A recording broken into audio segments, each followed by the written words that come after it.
नमस्कार, बहुत स्वागत है आपका। आप देख रहे हैं अब की बार किसकी सरकार। मैं हूं आपके साथ प्रिया सिंह सोमवंशी और शुरुआत करेंगे आज हरियाणा के दंगल से। हरियाणा में दो पार्टियों के बीच कांटे की टक्कर हो रही है। बीजेपी ने 67 कैंडिडेट की लिस्ट जारी कर दी तो कांग्रेस भी 32 कैंडिडेट के नाम का ऐलान कर चुकी है। आम आदमी पार्टी भी कल तक अपनी पहली लिस्ट जारी कर सकती है।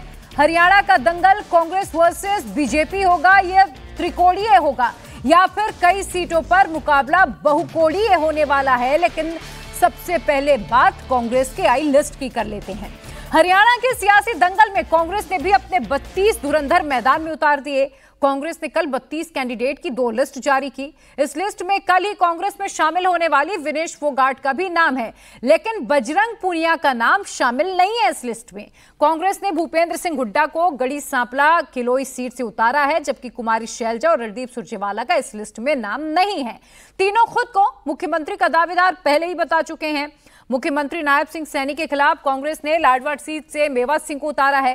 कांग्रेस ने 32 चेहरों में 28 अपने पुराने चेहरे उतारे हुए हैं। उन्होंने 2019 में जिन लोगों ने जीत हासिल की थी उन्हीं पर एक बार फिर से कांग्रेस ने दांव लगाया है, जबकि 3 हारी हुई सीटों पर नए कैंडिडेट्स दिए गए हैं और पार्टी के प्रदेश अध्यक्ष चौधरी उदयबान को होटल रिजर्व सीट के लिए फिर से मौका दिया गया है। भ्रष्टाचार के मामले में ईडी की जांच का सामना कर रहे 3 कैंडिडेट भी कांग्रेस की लिस्ट में हैं। इनमें सोनीपत से सुरेंद्र पवार को टिकट दिया गया है, जो अभी फिलहाल जेल में है, जबकि समालखा सीट से धर्म सिंह छौकर को और महेंद्रगढ़ से रावदान सिंह को भी टिकट दिया गया है। दोनों के खिलाफ भ्रष्टाचार के केस में ईडी की जांच चल रही है। तो देखिए, हरियाणा में 10 साल से सत्ता से दूर कांग्रेस ने इस बार जातिगत संतुलन को साधने की पूरी कोशिश की और इस लिस्ट में वो नजर भी आ रहा है। हरियाणा में जाट बिरादरी और दलित फैक्टर बहुत ज्यादा निर्णायक भूमिका निभाते हैं और इसीलिए कांग्रेस ने जाट बिरादरी के 9 कैंडिडेट्स मैदान में उतारे हैं। दलित समाज से भी 9 लोगों को टिकट दिया गया है। कांग्रेस इस बार जाट और दलित का कॉम्बिनेशन बनाकर बीजेपी को हैट्रिक बनाने से रोकने की पूरी कोशिश में है। उसके बाद सबसे ज्यादा टिकट ओबीसी को दिए गए हैं। ओबीसी बिरादरी के 7 कैंडिडेट कांग्रेस ने मैदान में उतारे हैं। कांग्रेस ने 3 मुस्लिम कैंडिडेट्स भी उतारे हैं, जिन्होंने पिछली बार भी जीत हासिल की थी। कांग्रेस ने उसमें 2 ब्राह्मण, 1 पंजाबी, 1 सिख कैंडिडेट को टिकट देकर हर एक बिरादरी को साधने की पूरी कोशिश की है, पूरा बैलेंस बनाने की कोशिश की है। कांग्रेस ने 2019 में 3 हारी हुई सीटों पर भी नए कैंडिडेट दिए हैं।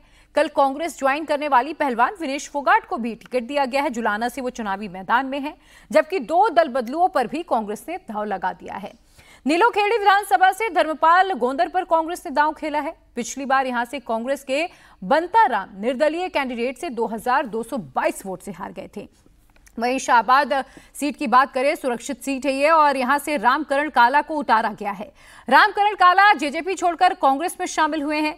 पिछली बार इस सीट पर जेजेपी ने बड़े मार्जिन से करीब 37,000 से ज्यादा के अंतर से कांग्रेस को हराया था, लेकिन इस बार उन्होंने पाला बदल लिया है। कांग्रेस के 32 कैंडिडेट की लिस्ट में 5 महिलाओं को भी टिकट दिया गया। इनमें जुलाना से विनेश फोगाट का नाम है, नारायणगढ़ से शैली चौधरी हैं, साढ़ौरा से रेनू बाला हैं, कालानौर से शकुंतला खटक है और जज्जर से गीता भुक्कल को टिकट दिया गया है। शैली और रेनू बाला को कुमारी शैलजा गुट की करीबी माना जाता है। शैलजा कुमारी की बहुत करीबी है। पिछले चुनाव में विनेश फोगाट को छोड़कर 4 महिला उम्मीदवारों ने जीत हासिल की थी और इस बार विनेश फोगाट को भी अब चुनावी मैदान में कांग्रेस ने उतार दिया है। कांग्रेस ने अपनी पहली लिस्ट में 3 मुस्लिम कैंडिडेट्स को मौका दिया है, जिनमें नूह शामिल है। नूह हिंसा का आरोपी मामन खान भी है, जिसे फिरोजपुर झिरका से टिकट दिया गया है। मामन खान फिलहाल जमानत पर बाहर है। मामन खान ने 2019 में 37,000 से ज्यादा वोटों से जीत हासिल की थी। नूह विधानसभा सीट से कांग्रेस ने फिर से आफ्ताब अहमद को ही मैदान में उतारा है। आफ्ताब ने पिछली बार 52,000 से ज्यादा अंतर से जीत हासिल की थी। नूह जिले की पुनहाना सीट से कांग्रेस ने एक और मुस्लिम कैंडिडेट मोहम्मद इलियास को भी चुनावी मैदान में उतारा है।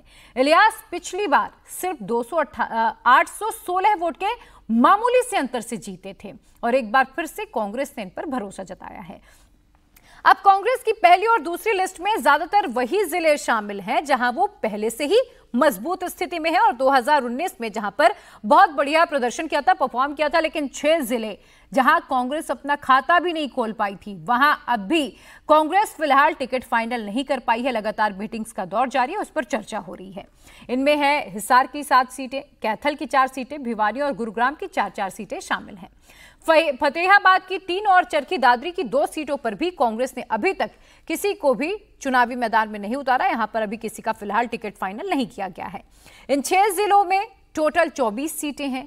कांग्रेस यहां जिताऊ कैंडिडेट की तलाश कर रही है। पिछली बार यहां उनका खाता नहीं खुला और इसी वजह से वो सत्ता से दूर रह गई थी, लेकिन इस बार कांग्रेस किसी भी तरह का रिस्क लेने के मूड में फिलहाल नहीं नजर आ रही है और इसीलिए इन सीटों में किसे उतारा जाए, इसको लेकर अभी भी मंथन का ही दौर चल रहा है।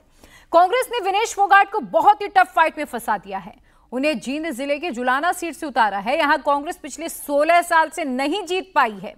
कांग्रेस ने आखिरी बार जुलाना सीट पर 2005 में जीत दर्ज की थी, लेकिन विनेश फोगाट के लाइमलाइट को देखते हुए कांग्रेस ने जुलाना से विनेश फोगाट को उतारने का फैसला किया है। 61,000 से ज्यादा वोट मिले थे। कब 2019 की मैं अगर बात करूं तो हार गई थी कांग्रेस, ये यहां इस सीट पर जीत नहीं दर्ज कर पाई थी। कांग्रेस यहां तीसरे नंबर पर थी और उसे सिर्फ 12,440 वोट ही मिले थे। विनेश के लिए यहां भी ओलंपिक मेडल की तरह बहुत टफ फाइट का सामना करना पड़ेगा। 2014 में कांग्रेस यहां दूसरे नंबर पर रही थी, हालांकि उसे 31,000 से ज्यादा वोट मिले थे। तब यहां इनेलो ने 54,000 से ज्यादा वोट लेकर जीत दर्ज कर ली थी।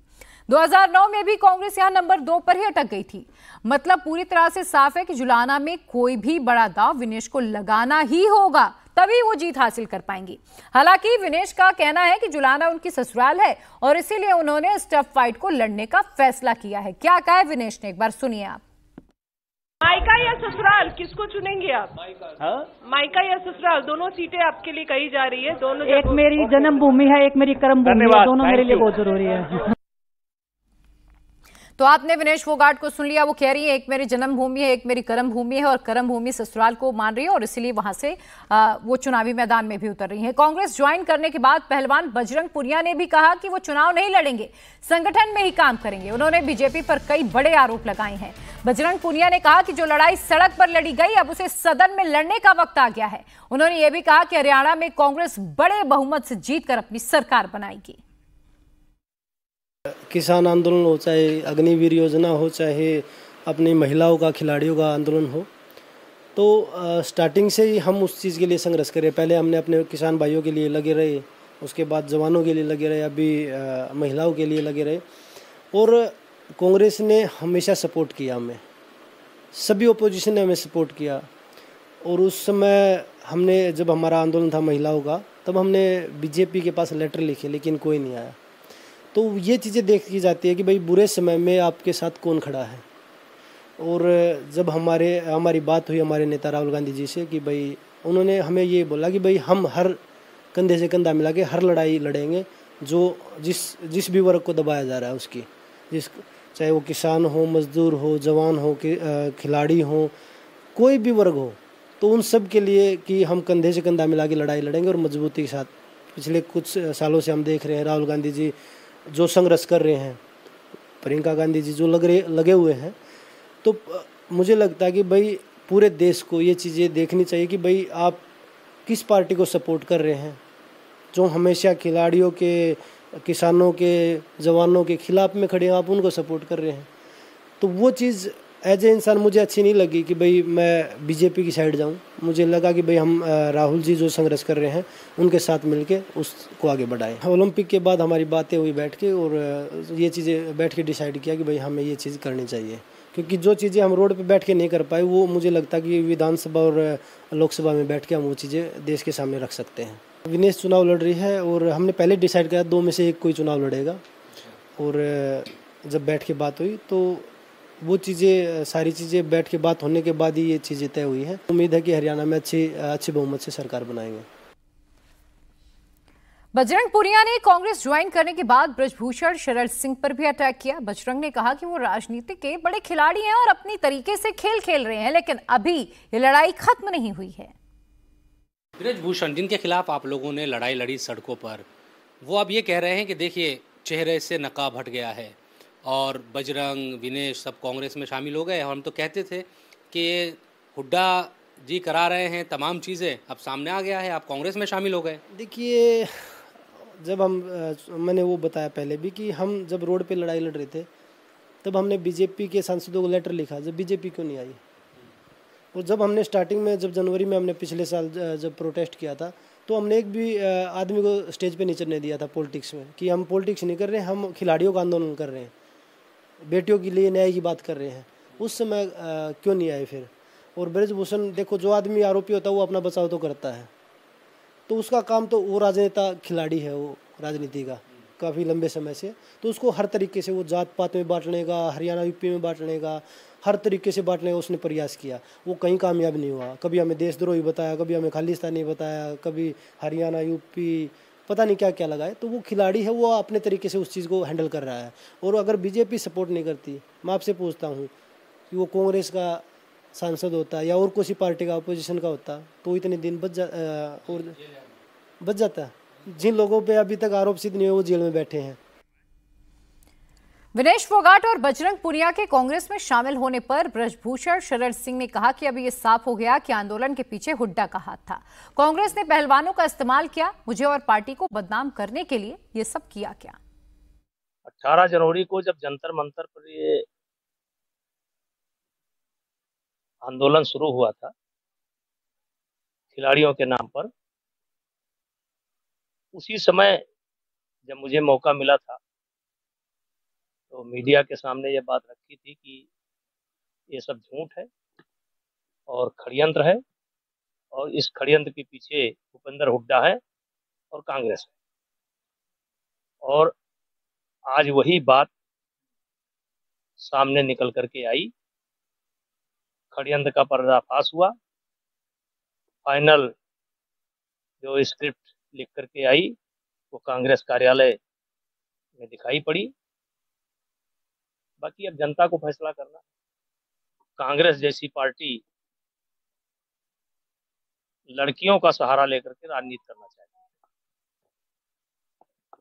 और लड़कियों का अपमान मैंने नहीं किया है, लड़कियों का अपमान कांग्रेस ने किया है।